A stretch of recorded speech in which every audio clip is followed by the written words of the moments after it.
Very important update today, December 7th, on USA, Europe, seasonality, and all the crucial data around this viral issue. So Hope Simpson, we'll remind you, worked out the seasonality and the patterns of transmission over 50 years. So we leverage his work. So we look first, COVID-2 is super seasonal and regional, right?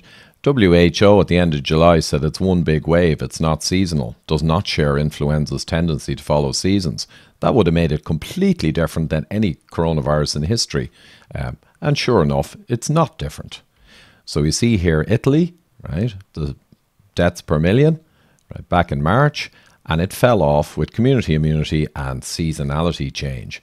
All during the summer, nothing happening, even though they took out all the lockdowns. Seasonality. And then it rises coming into the next season, right? Because not everyone is affected back here. So when you come into the winter triggering, right, you're going to have people affected. We show you Peru, completely different seasonality, right? Rising out here in mortality per million. And Brazil, similar region, seasonal, and it's the same, only less impact. Lockdown in Peru, military style back here with mandatory masks, but it's worse than Brazil with no lockdown. We see this again and again. Note that November 19, Brazil, SARS-CoV-2 is in the human sewage in circulation in the population, same as Italy and Spain, but they triggered completely differently, super seasonal. Also, nothing was really happening back here, at least no one was noting anything. But in September 19, from blood samples in this paper, they had 14% antibody positive for SARS-CoV-2 in September, only there wasn't really much impact. January it dropped, and February it was up to 20%, but it was heading into the seasonal trigger.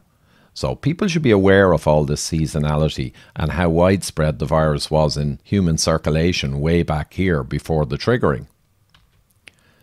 We got also note we have 22 papers, 23 now actually, showing across 100 plus countries analysis, no correlation between lockdown severity and mortality per million in a given country.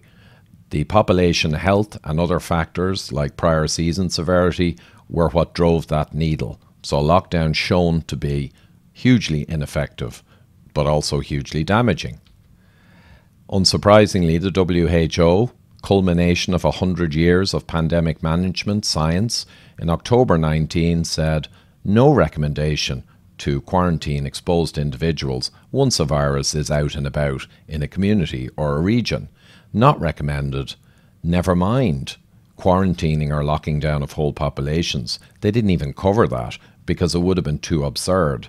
But in February 2020, we threw out the rule book of a century and we copied China for whatever reason.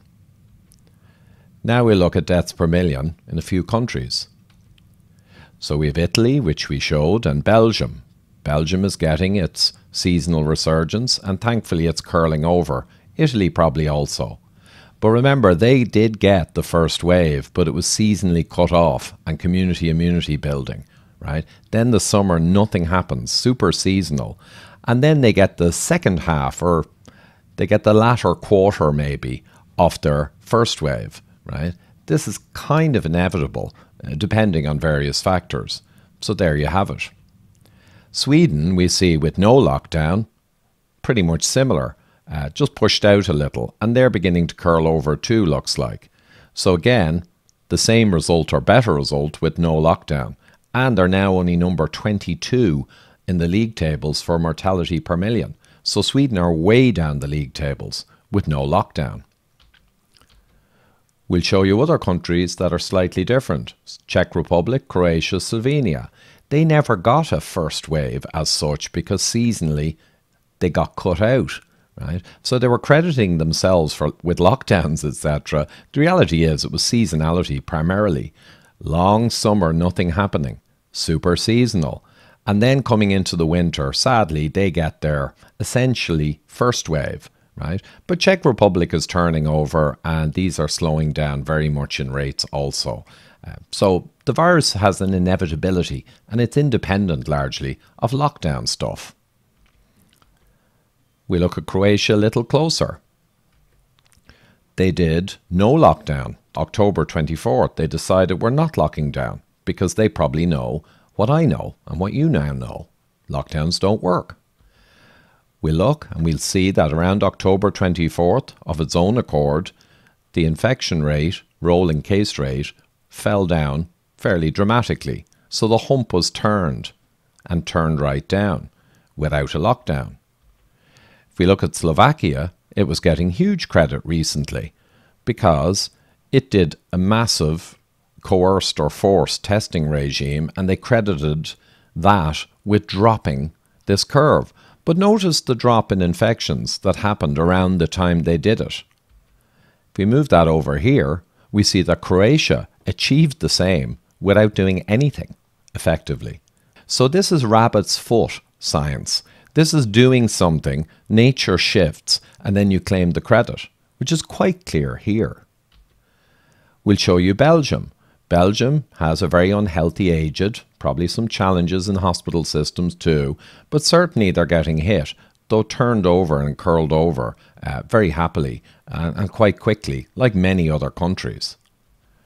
We'll look and see that they did a 28th October hard lockdown when the deaths were right up. This is way too late to have any effect. And if we look at their rolling case rate, we see that it was falling and kept falling, right, leveled out, independent of the lockdown. The lockdown was here, right? So we see this everywhere. Czech Republic never really got a first wave, and it's curled over, thankfully.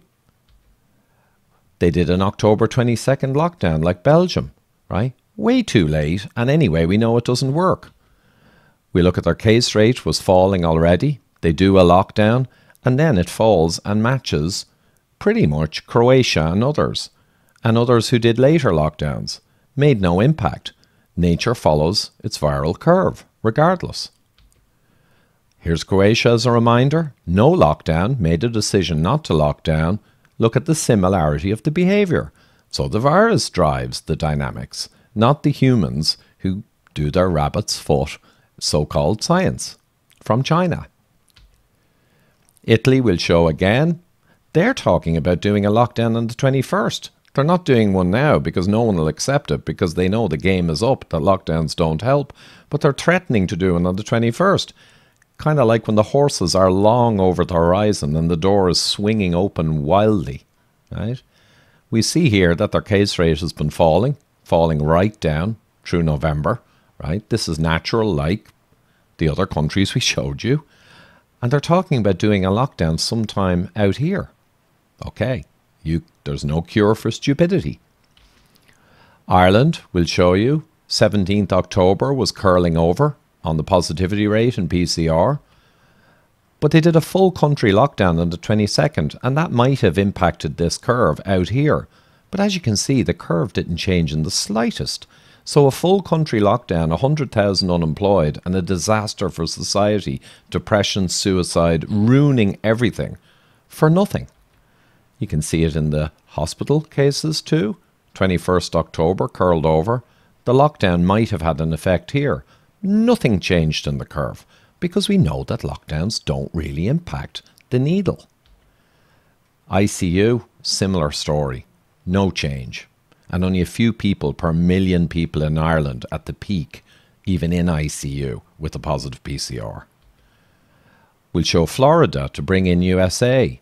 So Florida death rates are around 5 per million people per day. Back here, this is September 25th.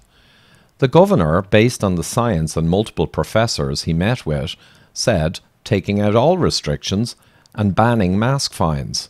And the world went crazy. And they said, oh my God. But this is what happened to the mortality rate. They're doing as good or better than nearly every region in America. But they've taken out the lockdown and the mask mandates, right? So this just illustrates yet again, right, for the nth time, that lockdowns and masks have very little impact. They do ruin society, but they have very little impact on the viral needle. Also notable for Florida, the 10 most lockdown states in terms of cases rising and impacts, the 10 most lockdown states are worse than Florida. Also for hospitalizations, also essentially for death rates. So Florida is running better than the 10 most locked down states, even though Florida has dumped the lockdown months ago, and the mask mandates. And this makes sense, because we have 22 or 3 papers now and analyses showing that lockdown doesn't move the needle. It creates excess mortality, true, and it creates societal dysfunction and distress and suffering, but it doesn't move the mortality needle, the important thing that it's intended for. And we, of course, know now without question that the WHO in October 2019 were entirely correct based on 100 years of science, right, and research. You don't quarantine exposed individuals when a virus is out and about in a community. That's only for island nations very early on, when you've got a couple of people maybe coming in and you stop them bringing the virus into the country. But you certainly don't lock down populations. So WHO 19 before they and everyone inexplicably copied China science. Looking at the UK now, we see the lockdowns occurred actually, if you account for lag, after the peak when it was turning already. The lockdowns all ended, and this is mortality, this is mobility. Everything ended here when seasonally, super seasonally, the thing was gone anyway, and community immunity accounts for the rest of the drop. Now we get a bit of a resurgence in the winter, but notice that the actual lockdown they've done in UK and are holding to came after the event, right? And the tiers they brought in, nothing really impacted the curve at all, except you could say the mandatory masks in midsummer, which again is inexplicable, anti-science. That kind of occurred in the run-up to the increase in the winter, but there's nothing, no other signal. Looking at the log scale, this is fascinating. Here's the virus, and as Professor Levitt said, and he was entirely correct in February from the China data, the virus spread and impact on mortality is slowing down from day one. So the rate of increase of virus is slowing down from the very start. And this is in line with Hope Simpson and every other historical bit of science. So you can see when the UK advised self-isolation in February, the curve never changed. When the schools were closed and then they put in a lockdown, the curve had curled right over and then it came down its gumperts, right? And these have always been the same in history, when there were no lockdowns or when there are lockdowns. Makes no difference. Again, we see that mandatory masks ironically came in and heralded in the increase. But the lockdown, big lockdown in the UK, these came after the curve was turning around and coming down. So we see it for nearly every country. And again, we have all the analyses that validate that. We can't say the science isn't there. It is there. It just says the wrong thing for the lockdown narrative. And the papers are here at this link. And again, we'll remind you the WHO knew this back in November or October 2019. They said no isolation of exposed individuals when a virus is out and about in a pandemic. And they didn't even say anything about locking down societies because that would have been laughed at until China made it serious. Now all-cause mortality high-level view in Europe from Euromomo.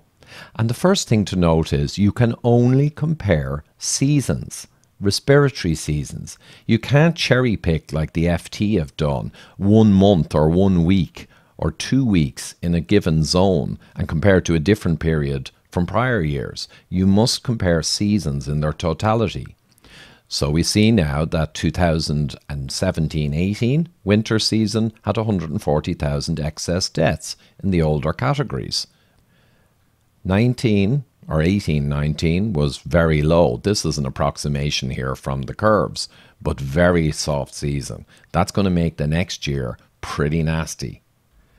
And sure enough, when you note that the start of 1920 season, early last year, was incredibly low because influenza, it looks like, was kicked out of the virome by the new kid on the block, SARS-CoV-2. So there was nearly no impact here. So you had this soft season followed by an incredibly low season up until March. And then SARS-CoV-2 triggered, so it was quite severe, sadly.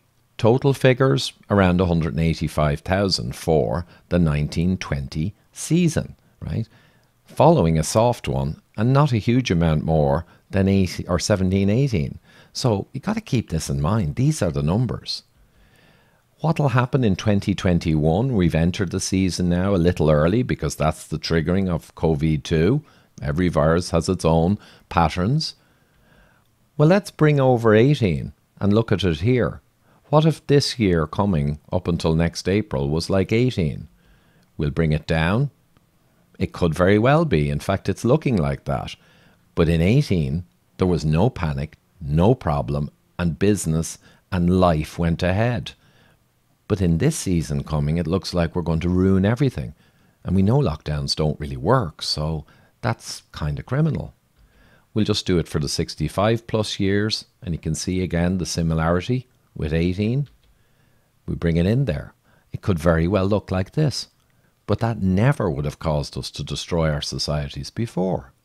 We'll just look at all cause in the United States now. And actually we'll start with corona death rates. These are all deaths within 28 days of getting a positive PCR.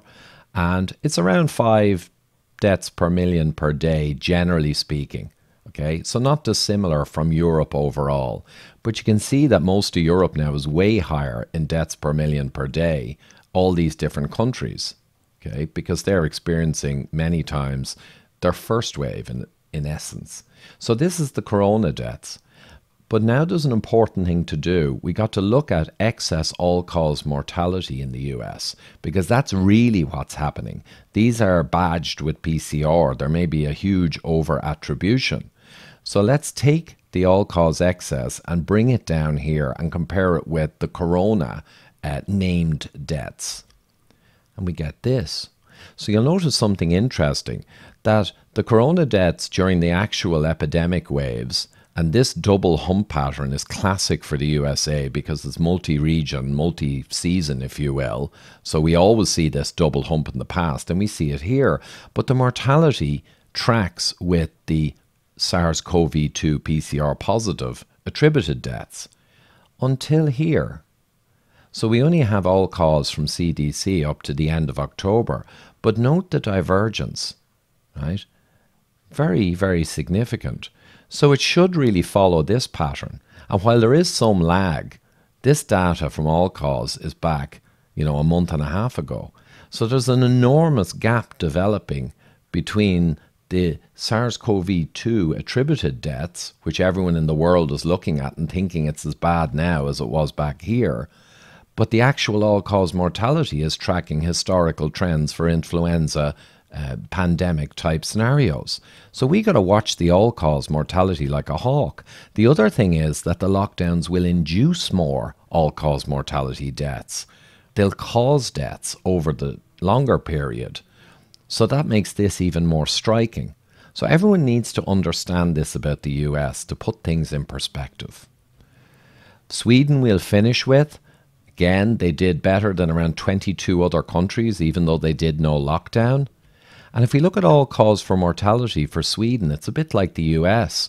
So back when there was SARS-CoV-2 attributed deaths in the actual epidemic, the all-cause mortality in Euromomo kind of matched it. Lower numbers, but followed the trend. But look now as they're counting in Sweden SARS-CoV-2 attributed deaths, the all-cause mortality lined up is showing next to nothing. So it's very different out here, a bit like the US. There's a attribution of deaths to SARS-CoV-2, but they're no longer resulting in actual deaths in the main. So we got to always look at all-cause mortality excess to know what's actually going on beyond the badging of deaths with SARS-CoV-2 positive PCR. Sweden we'll give perspective too. Here we have the Spanish flu, right? That was a big monthly spike because that was a once-in-a-century type pandemic. And here we see 76, 88 and 93 flus, and they have substantial monthly spikes, but no one did anything back here. And let's look at COVID-19 or SARS-CoV-2. kind of doesn't even match up to a couple of other ones in the past few decades. And this is with no lockdown. And we know lockdowns don't really move the needle anyway. So that's actually SARS-CoV-2 in Sweden in actual perspective in terms of mortality impact, all in one picture, which I hope you'll clip and share. Ireland is the same, and we're close to the end now. The actual epidemic of SARS-CoV-2, COVID, in Ireland in the first 5 months of the year hit mainly in April. But you'll see the all-cause deaths per 1,000 population, 2020 during the actual epidemic, was no different than prior years, even though it followed a soft 19.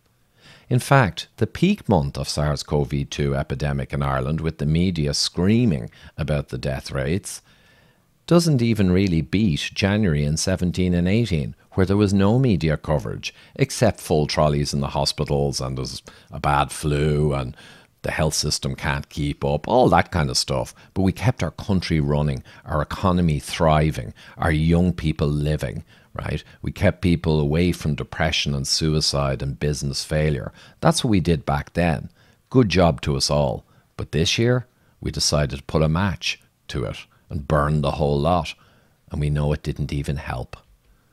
So, I'll finish again. We have 22 papers analysing the actual data, and there's no correlation between lockdown and actual mortality per million across all the countries. And that lines up with everything I've shown you and everything we're seeing. And yet the world still thinks otherwise. And that's because of media and because of medieval superstition-style science that we borrowed from China. And it looks like we like it. And we want to keep it. And remember finally, the WHO, October 19, clearly called out, right, from all their knowledge and wisdom and worldwide Western data on pandemics, quarantine of exposed individuals is not recommended, right, because of lack of evidence. And they were correct, right? Never mind locking down whole countries, which is quite frankly, at this stage, based on the science and the actual data analysis, is absurd. And just a reminder that I do need support to continue putting together all of this content, and at patreon.com/Ivor Cummins, or for PayPal at tinyurl.com/Ivor Cummins, where you can do a one-off or a monthly support. So I'd really appreciate that, guys, and keep me getting the science out there and countering perhaps the more biased corporate type science. Thank you.